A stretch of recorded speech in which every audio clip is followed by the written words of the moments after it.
उद्धारकर्ता प्रभु यीशु मसीह के नाम में मैं आप सबों को ग्रीट करती, परमेश्वर का धन्यवाद देती कि एक बार फिर आप लोगों के साथ एक वीडियो बनाकर एक वचन शेयर करने का या उसके साथ बांट कर उस पर चर्चा करने का, उस पर मनन करने का जब मुझे मौका मिला, इसलिए भी परमेश्वर के नाम का मैं दिल से धन्यवाद देती। क्यों बहुत बार हम स्वयं के लिए, अपने परिवारजनों के लिए, अपने रिश्तेदारों के लिए और अपने प्रियजनों की इच्छा पूर्ति के लिए या हमारी कोई शारीरिक लालसाओं के लिए या हमारी ज़रूरतों के लिए हम अनेक बार परमेश्वर से हम प्रार्थना करते हैं। प्रार्थना क्या है?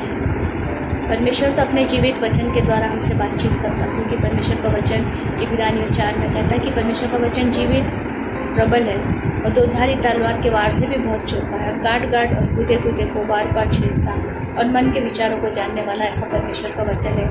यूँ देखें तो स्वयं प्रभु यीशु मसीह ही परमेश्वर का वचन है, क्योंकि यूहन्ना 1 में हम पढ़ते कि वचन देहधारी हुआ और अनुग्रह और सच्चाई से परिपूर्ण होकर हमारे मध्य में डेरा किया। तो स्वयं प्रभु यीशु मसीह है। पुराने ज़माने में जब यीशु मसीह के समय में जब यीशु मसीह चलते थे तो लोग उनको स्पर्श कर लेते थे और जो जितनों ने उन्हें स्पर्श किया था वो चंगे भी हो गए थे। क्यों? आज हमको वैसा प्रयत्न करने की ज़रूरत नहीं, क्योंकि स्वयं प्रभु यीशु मसीह जो स्वयं प्रभु परमेश्वर का वचन है, आज वो हमारे साथ है। रोज़ बरोज़ उसको टच कर सकते, रोज़ बरोज़ उसको पढ़ सकते और रोज़ बरोज़ उस पर मनन करके उसके अनुसार अपना चाल चलन बनाकर हम आशीष प्राप्त कर सकते हैं। लेकिन क्या हमने और हमारे लोगों ने कभी हमने अपनी कलीसिया के सदस्यों के लिए प्रार्थना की है? क्या हमने दूसरों की कलीसिया को, जिन्हें हम शायद जानते भी हैं, क्या हमने कभी ऐसे बोझ से प्रार्थना की है? यदि नहीं की है तो मैं आज आपको उत्साहित करना चाहूँगी कि आज ही से हम दूसरों की कलीसिया के लिए और स्वयं की कलीसिया के लिए और कलीसिया के एक एक सदस्य के लिए कि कैसे उनकी आत्मिक उन्नति होना चाहिए, हम प्रार्थना करना शुरू करते हैं।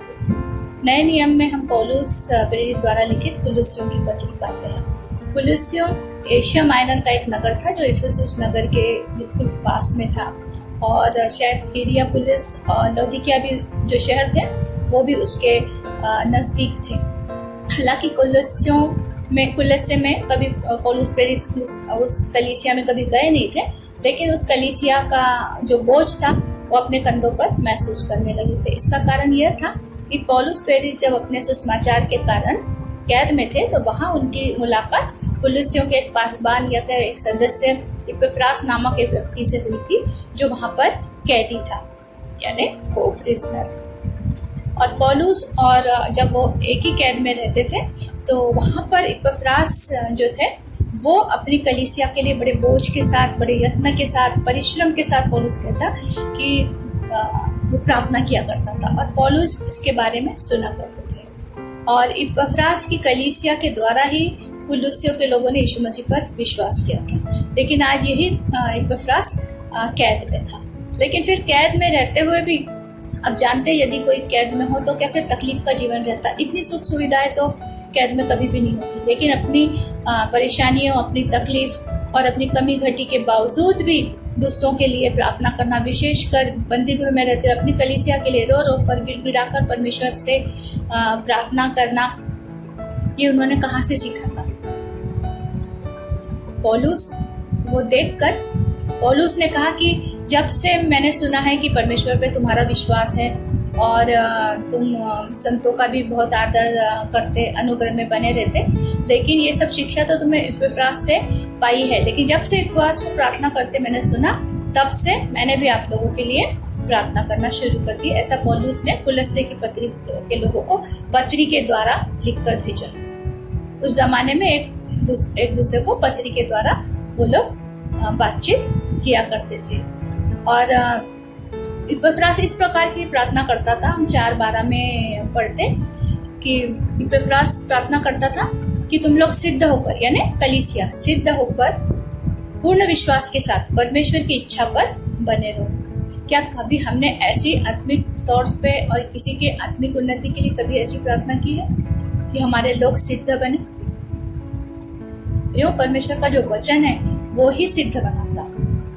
विश्वास के कर्ता और सिद्ध करने वाले यीशु मसीह की ओर ताकते रहो, ऐसा इब्रानियों की पत्री में हम पढ़ते हैं। यानी यीशु मसीह का वचन है वो ही हमको सिद्ध बनाता है। और पवित्र शास्त्र परमेश्वर की आत्मा के द्वारा लिखा गया और सिखाने, समझाने, उपदेश देने में लाभदायक है ताकि परमेश्वर का जन सिद्ध बने। ऐसा हम तीमुथियुस की दूसरी पत्री उसके 3 अध्याय में पढ़ते हैं। तो क्या इस प्रकार से हम परमेश्वर के वचन का अध्ययन करते हैं? क्या इस प्रकार से हम परमेश्वर के वचनों को अपने लोगों के लिए क्लेम करते हैं? जिस प्रकार हर बीमारी के लिए एक पर्टिकुलर दवाई रहती, उस प्रकार हर परिस्थिति के लिए, चाहे हम कोई भी परिस्थिति से क्यों न गुजर रहे, हर परिस्थिति के लिए परमेश्वर का हमारे पास वचन है।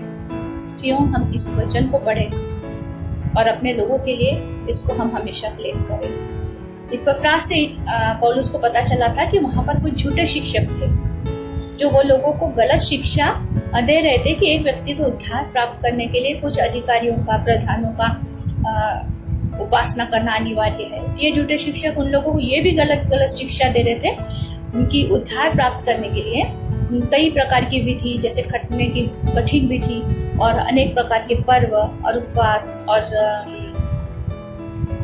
खान पान से संबंधित बहुत सारे रूल्स थे जिनको मानना अनिवार्य है, तभी आपका परमेश्वर के साथ में संबंध जुड़ सकता और उद्धार हो सकता। लेकिन पौलुस ने पत्री लिखने के द्वारा यह उन्हें बताने का कोशिश किया कि यीशु मसीह में ही संसार को उद्धार की आशा है। यीशु मसीह ही स्वर्ग उद्धार करता है। स्वर्ग के नीचे और जो पृथ्वी पर यदि कोई नाम है तो केवल यीशु मसीह का नाम है जिससे मनुष्य उद्धार पाता है। और वास्तव में ये विधियां, ये रीति रिवाज जिनमें आज हम भी उलझे हुए हैं, ये मनुष्य को परमेश्वर से दूर ले जाती, इनसे कुछ भी लाभ नहीं होता। और कुलुस्सियों के 2 चैप्टर में पौलुस ने लिखा कि विधियों का वो जो लेख जो हमारे विरोध में था वो तो कब का मिटाया जा चुका है। यीशु मसीह has already paid the price. हमारे छुटकारे की घोषणा यीशु मसीह ने पहले कर दी है। क्रूस पर मृत्यु के द्वारा यीशु मसीह ने कहा पूरा हुआ, सब कुछ वो हमारे लिए पूरा कर चुका है। फिर हम भी क्यों इन विधियों में फंसे हुए थे कि ये नहीं खाना, वो नहीं चखना। पौलुस बताते 2 अध्याय में कुलुस्सियों के कि इन विधियों में ज्ञान का नाम तो है, लेकिन शारीरिक लालसाओं को रोकने में इनसे कुछ भी लाभ नहीं होता। किसी भी प्रकार की विधियां आपको, जो आपकी शारीरिक गलत लालसा है, वो आप नहीं रोक सकती। किसी भी प्रकार के खान पान के नियम, किसी भी प्रकार का व्यायाम, ये कभी भी आपको उद्धार प्राप्त करके नहीं दे सकते, जबकि हमारा मेन उद्देश्य है कि हम और हमारे लोग बचाए जाए। पौलुस प्रेरित लिखते कि हे भाइयों, मेरी मन की अभिलाषा है और परमेश्वर से मेरी ये प्रार्थना है कि मेरे लोग उद्धार पाए। क्या हमने हमारे लोगों के उद्धार के लिए इस प्रकार से बोझ से प्रार्थना की है प्रियो? स्वयं प्रभु यीशु मसीह हमारे लिए गतसमनी के बाग में उन्होंने भी प्रार्थना की। ऐसी प्रार्थना है जहाँ उनका पसीना लहू की बूंद की नहीं टपकता था। क्या ऐसी कभी हमने प्रार्थना की है? पौलुस इपफ्रास अपने लोगों के लिए कठिन परिश्रम करता था, प्रार्थना करता था। वो देखकर पौलुस ने भी उसकी कलीसिया के लिए बड़े बोझ से प्रार्थना करना शुरू किया और उनको एक पत्र लिखकर भी समझाया कैसे क्या ये लोग दूसरों के लिए प्रार्थना कर लेते थे प्रियो, क्योंकि इन दोनों ने भी यीशु मसीह का स्वीकार किया था। ये उद्धार पाए हुए लोग थे। और बाइबल में हम 2 कोरिन्थियों में पढ़ते कि पौलुस कहते कि I have the mind of Christ, मेरे पास यीशु मसीह का मन है। क्या हमारे पास ऐसा मन है? क्या हमारे पास गिड़गिड़ाने वाला, दूसरों के दुखों को अपना समझने वाला और हमेशा दूसरों की उन्नति की, दूसरों की कुशलता की, दूसरों की भलाई करने वाले कभी हम बने हैं? हम नहीं बने। पौलुस प्रेरित तो कहते कि भाइयों, मैं भी तुम्हारे लिए यही प्रार्थना करूँ कि तुम सब प्रकार के आत्मिक ज्ञान से में बढ़ो, सब प्रकार की समझ प्राप्त करो, तुम्हारा चाल चलन परमेश्वर के योग्य हो और तुम्हारे में हर भली बातों का फल लगे और परमेश्वर तुमसे प्रसन्न रहे। हम फिलिपियों में एक जगह पढ़ते हैं कि उस धार्मिकता के फल से जो मसीह यीशु के द्वारा होते हैं भरपूर होते जाओ, ताकि परमेश्वर की महिमा होती रहे। क्या हम स्वयं के लिए भी ऐसा प्रयास करते कि हम आत्मिक तौर से, आत्मिक फलों से ऐसे लग दे कि परमेश्वर की हमारे जीवन के द्वारा महिमा हो? नहीं पियो, हमने ऐसा कभी भी नहीं किया। उद्धार तो कितना यीशु मसीह ने उसको एकदम सुलभ और सरल बना दिया है, क्योंकि पौलुस रोमियो की पत्री में लिखते कि यदि तू मन से, मुंह से अंगीकार करे प्रभु को, यीशु को प्रभु जानकर अंगीकार करे और मन से विश्वास करे कि परमेश्वर ने उसे मरे हुओं में से जिलाया, तो तू निश्चय उद्धार पाएगा।